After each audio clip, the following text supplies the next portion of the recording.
So after 30, we start losing muscle, and our muscle is the biggest driver of our metabolism. So if we're not actively preserving our muscle when we're in a calorie deficit or actively building muscle, which means you have to be eating around maintenance or more, then we're losing our muscle. We're losing our metabolism. When you lose muscle, it means that you will gain weight on fewer calories later.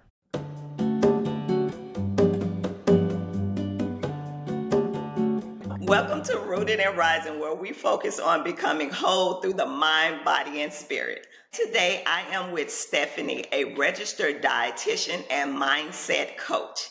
Thank you so much for being with me today, Stephanie. Thank you so much for having me. I'm happy to be here. Thank you. We're going to dive into your personal journey that led you to combine diet with mindset coaching. So, first, I have a degree in nutrition and I'm very science based. So, I love science.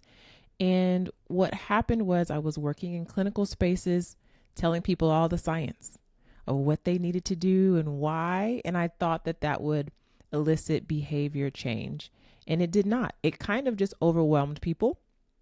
So, what I realized through coaching now hundreds of ladies is that when we know what to do, sometimes not always doing what we know, and closing what we call the knowing and doing gap is where the psychological part comes in and the mindset. So I am a fitness mindset coach and I help people to make strong decisions in their health, become the CEO of their health journey, their weight loss journey, and also to beat self-sabotage and lose the weight for good. So I that was one thing. Just telling people the science wasn't working. And then my other part of my journey is just I never called myself depressed, but I think I was depressed for many years and I didn't know how to get out of it. And so I kind of worked on my own mindset, what I believed I can have, and I got myself out of a deep hole. Short story. So then I realized, okay, this can help people and I love coaching on it. So I put my degree to work with nutrition and then coupled that with the mindset part. So let's piggyback on this mindset coaching. So can you dive a little bit more into it without giving everything? Because I know, this is how you make your money.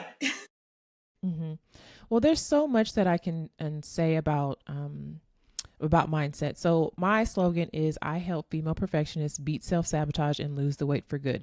And what this means is a lot of my clients have struggled with weight loss and they've yo-yo dieted for many years. And it's also been very action focused, doing the program. You're either on or you're off. But we really shift inside of my program, the Fit Figure Formula, we really shift into your identity. Who are you? What do you believe that you can have? And so we work on your inner thoughts. If I'm constantly thinking that I'm not consistent, I'm not a very disciplined person, I start off strong, but then I don't usually finish strong. If those are your beliefs, then that's what's going to show up in your actions and your behavior. So I help my clients redefine who they are, have that identity shift by working on who they think they are, how that influences their habits, and then working on it being a lifestyle and not just like dieting for a certain period of time.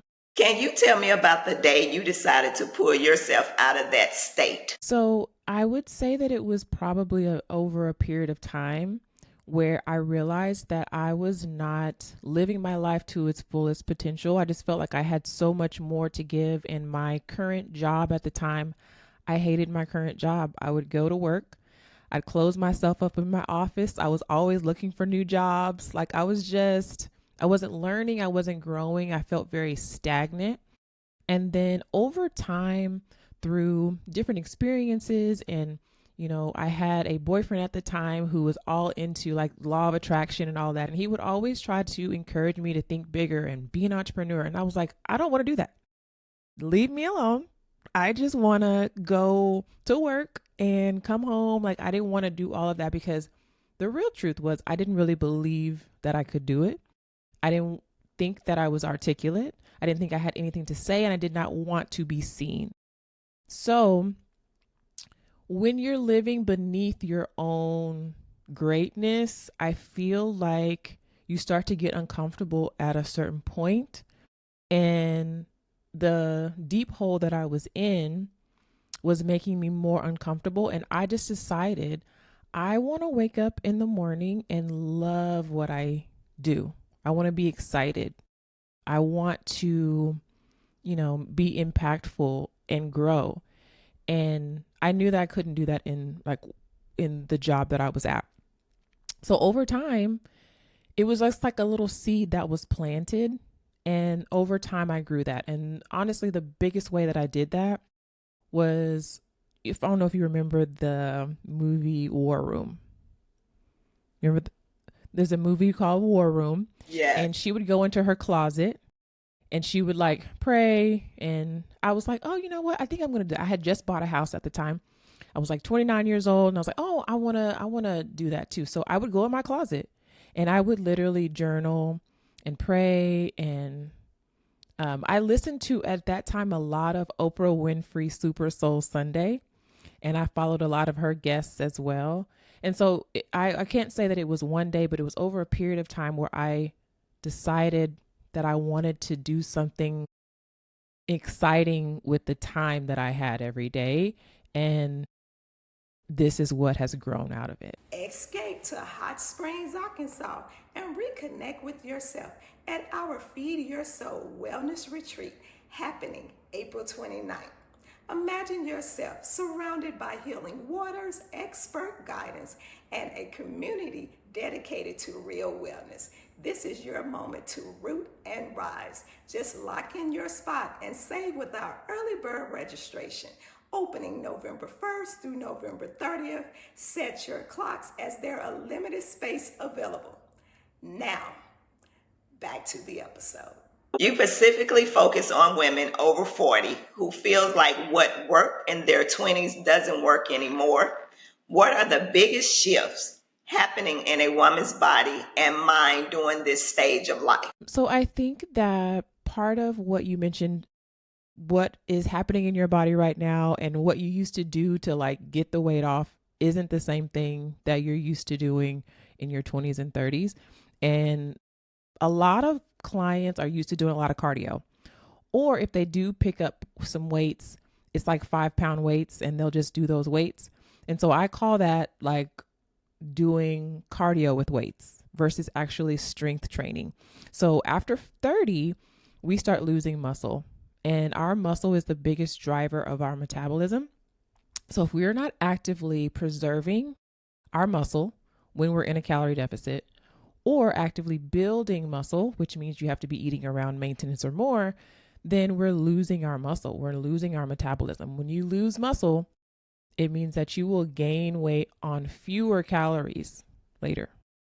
So I think that that's one of the biggest things. It's like, oh, what I used to do isn't working anymore. It's likely because you don't have as much muscle mass. And then we start to get less active. So we're not moving. Even myself, like working for myself, I work way more than my 9 to 5. And so I'm sitting down a lot more versus like walking around hospital rooms. And just that, small change in physical activity can cause you to have body changes that you notice in the mirror and on the scale. I also think perimenopause, I'm definitely going through that right now. Brain fog, just noticing different changes in your mood. And, I was just talking to someone earlier about all these supplements. You're supposed to take creatine and magnesium. It's just a lot, right? So, yes, there are several things that are happening, but the good thing is our hormones are changing, but what we do influences our hormones as well. And that's the thing that I try to get my clients to focus on, because how much you sleep, what you put in your body, how many steps you take a day, those are more so in your control, and those influence your hormones as well. So as much as our hormones are changing and influencing our body and mind, we also can do things that influence our hormones as well. What are the first steps you take when meeting a new client to assess their needs and goals? So typically, I will have an interest call with the client. So it's one on one. And I start with the first question of like, how was food approached as a kid? And when is the first time you noticed that you had an issue with either weight, body image, or labs? And so that usually takes people back to the beginning, and they tell me basically their story from, usually starting in childhood about, having to eat all the food on their plate, or, always being the bigger person. And that's not everyone's story, but a lot of my clients have like, yeah, I've always been like the bigger girl, and how that influenced their self-esteem or not. And so I go through and I listen deeply. I think that's part of being a coach, is being able to listen well. And then I get to go and take what you said and ask you more questions about some of the things that I'm hearing. And I literally go from there. It's literally a conversation.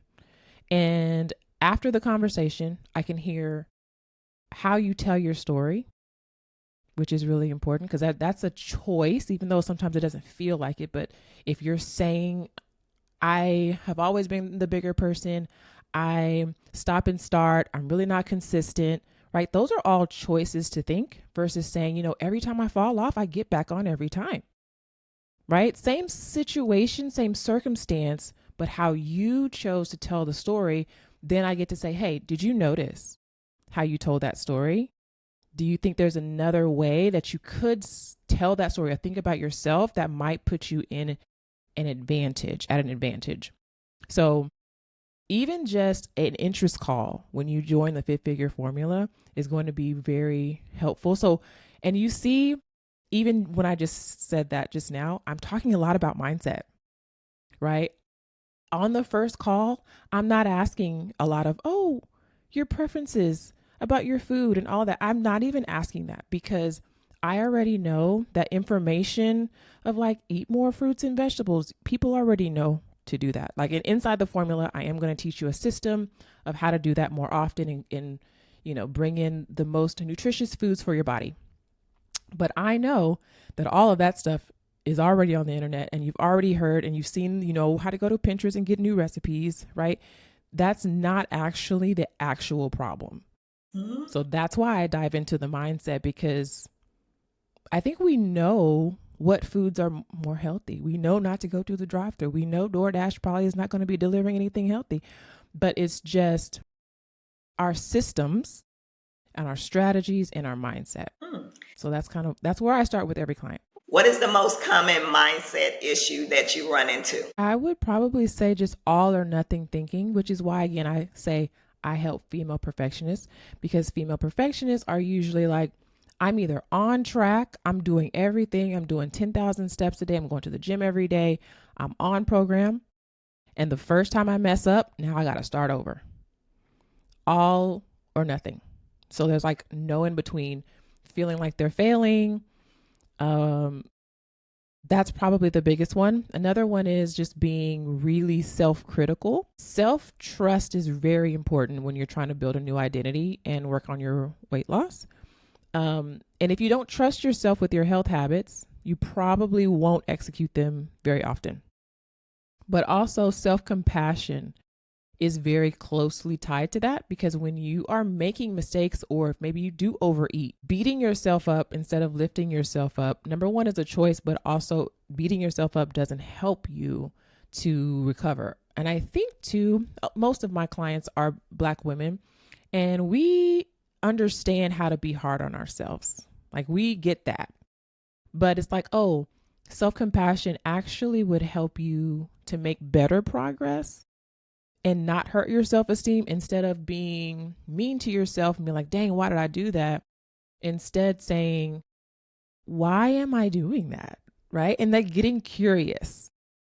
Instead of beating yourself, get curious. Why does this keep happening? And I promise you, you'll find so many more answers that you can actually workshop the problem and then make progress, instead of just saying, I just need to do better. That's just like such a dead end sentence. It doesn't allow your brain to explore or workshop what's wrong. And then you keep doing that over and over again. And then that kind of dings your self esteem a little bit. Can you explain what macros are and why tracking them can be more accessible and effective than calorie counting? Yes. So macros are proteins, carbs, and fats. And these are the three ways that we get calories in our food. So when you are counting macros, you essentially are counting calories, but you're just, sorry, you essentially are counting calories, but you're actually saying, okay, I want a certain percent to come from protein, certain percent to come from fat, certain percent to come from carbs. And I break this down really simply in the Fit Figure formula because we mostly focus on the total calorie amount and how many grams of protein you're getting.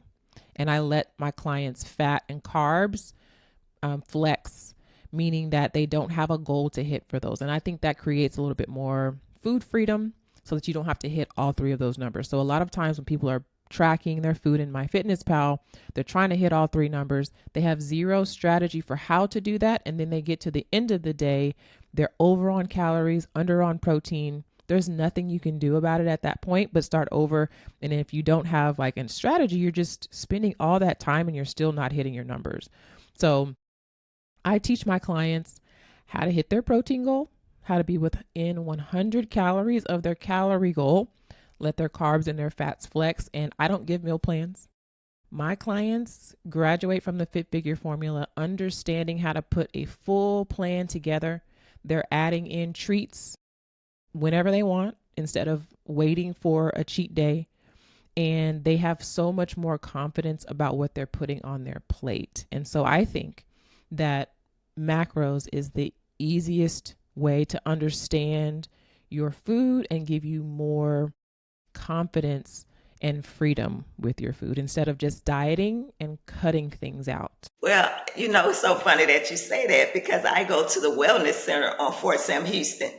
And I just had the energy test and I just got the 3 macros and they explained it just the way you did. And I'm just like, oh my goodness, she is hitting the mark or they're hitting the mark because I'm doing what she just said. And I really think it's working. I really think it's working because in 6 weeks, I went down 3% in fat. Wow. That's Yes. great. Congratulations. Yes. You talk about teaching women to fuel their goals without cutting out favorite foods. How do you help clients shift from a good and bad mentally to a more balanced relationship with eating and food? So that first question that I mentioned before about how was food approached as a kid, we realize that we have what I call taught thoughts. Taught thoughts are just thoughts that were taught to us. And as a kid, our subconscious is wide open. We just accept whatever as normal. And so as an adult, we get to decide, okay, this is how I was taught to think about food, but is that what I want to think about it? So if we take off the labels, we take off what someone else taught you to believe about food, your body, etc., then we have like this big open space to be like, okay, well, what do I believe? What do I want to think about food and my body? And those thoughts are actually more authentic to yourself than your taught thoughts. Even though sometimes when you try to adopt a new thought or a new way of thinking, it doesn't feel true. It's just because you haven't practiced it enough. And so even if it might not feel familiar, your chosen thoughts are more authentic to you than the automatic taught thoughts that might just pop up in your brain. So first thing is we just examine, what are my current thoughts? What are my current self-sabotaging thoughts? And do I want to keep those thoughts? And then we create new ones. And what would I rather think instead? So I think it starts with the awareness of where you're at right now mentally, and then deciding what you want to think. But I also think too, with the strategy that I teach them inside the formula, they can see that I can add in treats. I can still hit my goals. I'm seeing results. So they're seeing that too over time, that like, if I have a piece of cake, it doesn't ruin all of my progress. I don't have to have that all or nothing thinking. You can see that I'm still making progress even when I have balance. Balance is not perfection. Balance means, you have your healthy foods and then you have your treats, and it's both and instead of like excluding things. So I think that's really helpful. So what you just said. I've been a vegan for 7 years. And so before I was a vegan, I wouldn't eat mushroom, beets, stuff that didn't look appealing. I wouldn't eat it because I'm like, that's not healthy. But when I became a vegan, like you said, I didn't even know that's what I did. But what you said, I changed my mindset of thinking because I had to figure out what works for my body now that I'm not eating meat anymore.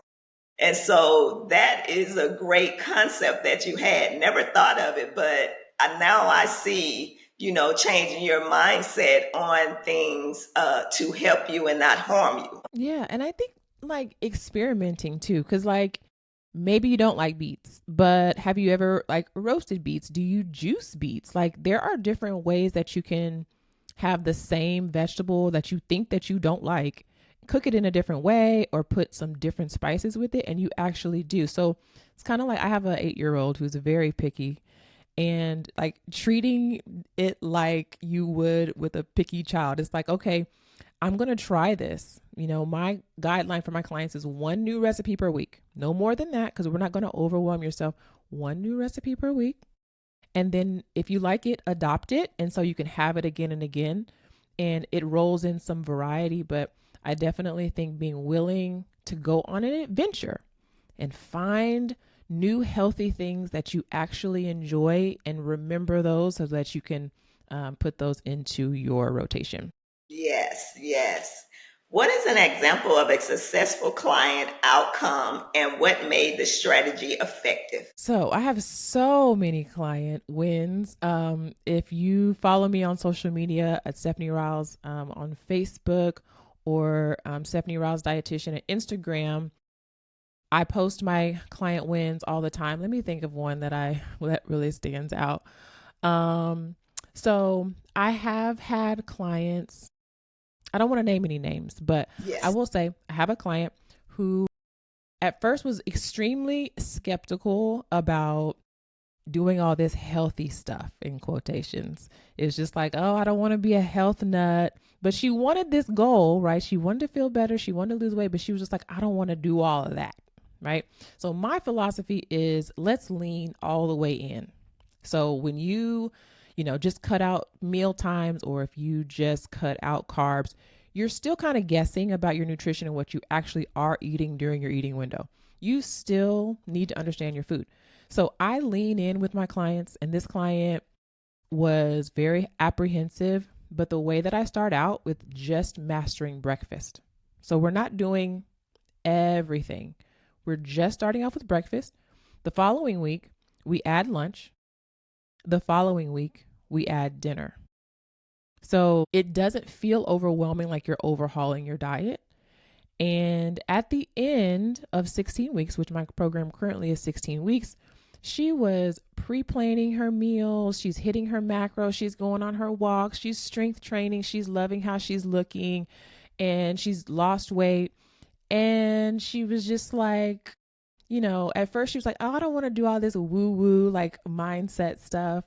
And she was a total believer after the fact. And I think that sometimes we have either an againstness, like we think I'm gonna have to change. I'm gonna have to be this certain type of person, and I don't want to be that.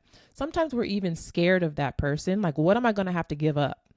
Am I gonna have to give up my treats or hanging out with my friends, my date nights? I'm gonna have to give up. So we actually start to micro sabotage and micro quit during the process because we haven't addressed like, what am I really scared of? And when you totally understand your food, now you can back off.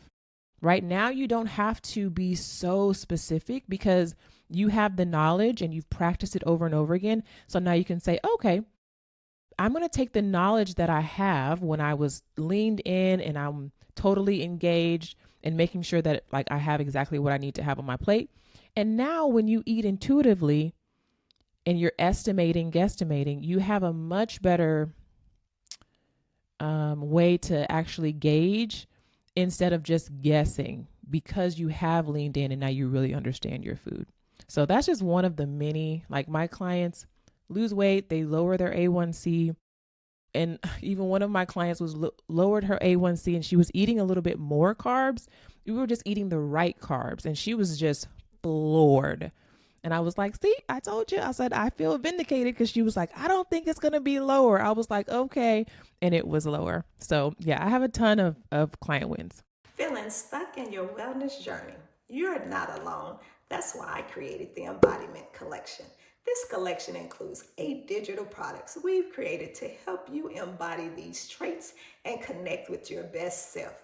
You can buy one, mix and match, or purchase the deluxe, which includes all embodiment guides. Head to lamisawellnesscollective.com/store or click the link below to shop now. Let your wellness transformation start today. Now, back to the episode. What are the key mindset patterns that keep women trapped in the I'll start again Monday loop? Again, going back to that self-compassion, thinking that you have to be perfect and thinking that consistency equals perfection. So consistency does not mean that you're doing everything right every single time, and that as soon as you mess up, you have to start on Monday, because it might be Thursday. You've still got the rest of Thursday, Friday, Saturday, something like. You're throwing away those days because you quote unquote messed up one day. And that all or nothing thinking is always going to keep you inconsistent. And inconsistency is always going to keep you yo-yo dieting. It's always going to keep you losing that same 15 pounds over and over again. So just going back to the all or nothing thinking, feeling like you have to be perfect or nothing, that's probably the biggest trap for a lot of my clients. How do you help women who spent years taking care of everyone else start prioritizing themselves? So this is such a beautiful journey that I get to help my clients on. So I'll give you a client example. This client is offboarding here pretty soon. So we worked together 16 weeks and then she ended up renewing for a few more additional months. And she had a really hard time accepting herself. So it's really hard to love something that you don't accept, right? So we started off there, like jumping into like, oh, I love myself didn't feel true for her. So we were like, okay, what are the things that I can accept? And we start looking for those things first, because we have what's called our reticular activating system in our brain. And it's kind of like a filter, and it only lets in what we already believe and what we're already kind of looking for. It's kind of like when I have a Lincoln MKX, a black Lincoln MKX, and I never saw that car or noticed it until I got one. And then when I got that car, it's like, oh my God, everybody has my car now. It's like, no, like people were driving that car before. You're just now like acutely aware of it. So it's the same thing. Like there are so many wins. There are so many things to love, to accept about yourself. But when you look in the mirror, you're only looking for the things you don't like. And a lot of my clients, they hate taking progress photos in the beginning. And when we compare their progress photos, sometimes we are looking at the exact same progress photos. And I'm like, oh my God, I'm so excited. I'm like, okay, you're making progress. And they're like, yeah, I don't see it. And I have to literally zoom in and be like, do you not see that your waist is shrinking in here? And they're like, oh my God, I wasn't looking at that. The win is right there in front of their face, but they can't see it because they're not looking for the progress. They're actually not looking for the things that they like. They're looking for the things that they still don't like. So I help them transition from looking for the things that they don't like to looking for, how am I already like successful in this area? How am I already disciplined? How am I already consistent? What do I already love about myself? Like there are things already here. You're sitting on a treasure chest right here. And so then it's like, oh, okay, if I dust off, myself, and I'm thinking like, oh, all of these wins were already here. So what else could create by, deciding to find the good and then also create the self love, because that love comes from you. It's not going to just like come and sit on your lap. Same thing with discipline. Like discipline's not going to come and just sit on your lap. It comes from you. You create that. But you have to give yourself credit along the way. So another thing with perfectionists is that they don't count their wins. Somebody gives them a compliment and they're like, "Oh no, that's just something." It's they just push it to the side, but it's like, no. Every win you need to celebrate. Everything that you love about yourself, make sure that you're telling yourself in the mirror that you love yourself, because otherwise you're telling your brain that progress doesn't matter. And why would you create more progress if you're already discounting the progress that you've already made? So we kind of start there. What misconception do your clients typically have about lifting weights? So one of the biggest misconceptions about lifting weights is that it's going to make you bulky. And a lot of us, number one, aren't lifting heavy enough to get bulky. And then also, if you're getting bulky by lifting weights, it's not the weights, it's your calories. It's the calories. It's always the food. So when you lift weights, you actually get more compact, right? You actually get leaner. You actually, again, get more compact. You get smaller. So if you've ever seen those replicas of a pound of fat versus a pound of muscle, the pound of fat takes up way more space. It's way more bulky than a pound of muscle, right? So when you're adding lean tissue, you're actually getting more compact. But if you're still eating too many calories, then yeah, your body's going to store that extra energy as fat. Don't think that you can just exercise. That's why the nutrition part and the mindset part is so important, because sure, you can exercise and you can start lifting a little heavier, but if you're still eating too many calories, then it's not going to give you the effect that you want. So it's really about understanding how many calories you need, how much protein you need, and getting really good sleep, because that's the ways that you build muscle, all three of those. And I do think cardio is important. So I do want to say that. I think that cardio is an important factor in this, but the biggest driver of your success is going to be from your nutrition. In your opinion, what is the most overlooked nutrition component in the average person's diet today? I would say maybe fiber. I just did a podcast episode on my podcast about fiber intake, and I said that it's the most overlooked. I think right now, especially on social media, there's a lot of talk about protein and like adding cottage cheese to everything, and protein is very important. However, what a lot of times happens is when people add protein, it naturally starts to displace our plants, because fiber comes from plants. Then you wonder why you're getting constipated. It's, what happens is people think, oh, well, protein constipates me. That's probably not the case. It's probably just that you're focusing so much on adding the protein that you're not getting in plant foods that have the fiber, and that's what's causing the constipation. So you have to have this balance. Inside the formula, I teach my clients how to hit their minimum. For women, we need 25 grams of fiber at a minimum per day. And then also how to hit their protein goal within their calorie allotment. And so inside the formula, I actually have them specifically change something in MyFitnessPal, the nutrients tract, to look at fiber. Fiber is really, really important. And when you do, you'll just feel so much better. I have so many clients who do, obviously they're coming to me for weight loss, but some of them may have like some mild GI issues where they're always bloated. They can't really go to the bathroom.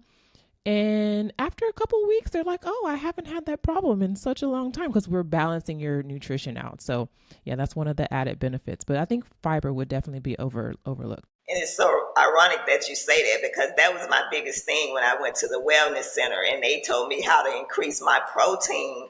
But then when I went to the energy class, then it explained, the macros about the carbohydrates, the fat, and the protein, but they also specifically hit it on fiber, because they say when you increase your protein, you should increase your fiber so you won't get constipated. So it's a great thing that you said that. I'm telling you, you need to go work for them. They need to come work for you. Right. You talked about clients who've been losing the same 15 pounds repeatedly. What's usually the missing piece that keeps women in this cycle? I would definitely say just the identity piece and focusing on action. So whenever you are starting a weight loss program, it is action focused. You know, you got to take your walks and you're restricting or whatever your diet you're doing.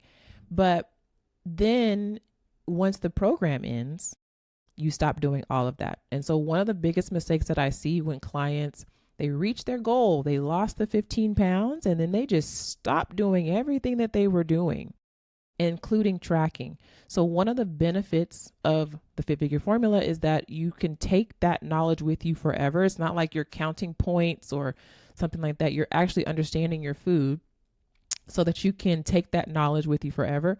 But also, when you reach your goal, you want to do something what's called a reverse diet. So now that you are a smaller human being, your maintenance calories are now different. They aren't as many because you're now a smaller person. So you really have to take that calorie deficit and start increasing your calories just by like 100 calories per couple of weeks to find where your new maintenance calories are. So I think that part is really important because tracking at maintenance and knowing how many calories you need to maintain your ideal weight is really important.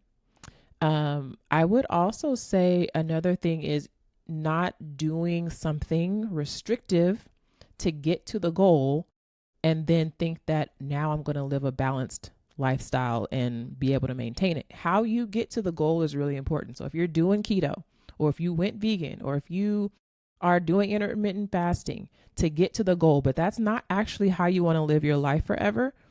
And the mistake is thinking I can get to the goal with that method and then keep the goal without the method that got you there. And that's another trap that I see a lot. You structure your coaching to prepare women for holidays, stress, travel, unavoidable life changes without abandoning their goals. So inside the Fit Figure formula, I built out a whole curriculum that drip feeds. So I'm in my client's back pocket every single day. I tell them exactly what to do. So it's kind of like it's a framework, but it's really important that my clients kind of fill in and color in between the lines, if you will. So I have this framework. We talk about vacations, we talk about holidays, dating, eating out, weekend eating. I've worked with enough clients at this point that I know the pitfalls and the life events that happen that throw people off. And so I've already baked that into the curriculum. So we're talking about all of those things. I give them a vacation framework that they can execute every single time. I think it's important for them to have a reset day every week. And that is on Saturdays inside the formula. But if you reset and ask yourself 3 questions: what went well this past week? What did not go well this past week? What do I want to change for next week?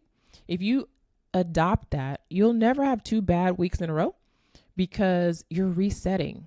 So it's not about not falling off. It's not about never falling off. It's about how quickly can I reset? And if you just focus on the reset instead of being consistent and disciplined and trying to make it perfect, you'll actually have more success. So all of those things are already baked inside of the curriculum, inside the formula. For the women listening who tried everything and feel defeated, what's the one mindset shift that could change their entire approach starting today? The 1%. So I actually coined this from coaching one of my clients, and I call it the 1% shift. So you don't need a radical mindset shift. You don't need a radical new diet. You just need a 1% shift. So every morning, asking yourself, how can I be 1% better today? Taking that little bit of time, this is what I call your power hour in the formula. It's a little bit of time each morning to make those powerful connections in your brain, to think something powerful about yourself every day, to visualize and see yourself throughout your day, making great decisions, beating self-sabotage. That little bit of time each morning to get 1% better and to think a powerful thought will change your life over time, and it will be sustainable because it's not an overhaul. Can you tell the people about the services you offer and where they can find? So you can join the Fit Figure Formula if you go to thefitfigureformula.com. Also, if you are, I think that maybe she's not on mute. I can still hear a whole bunch of stuff. Hold on. There we go.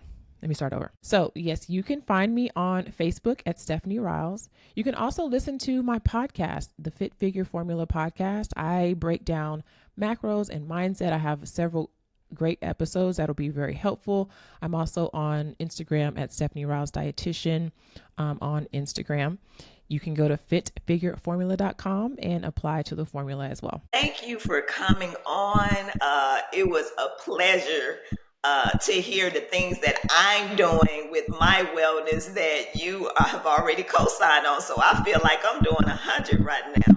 And thank you so much for coming on. And hopefully I can have you back on again. Yes, thank you so much for being here. I enjoyed it. Have a good one.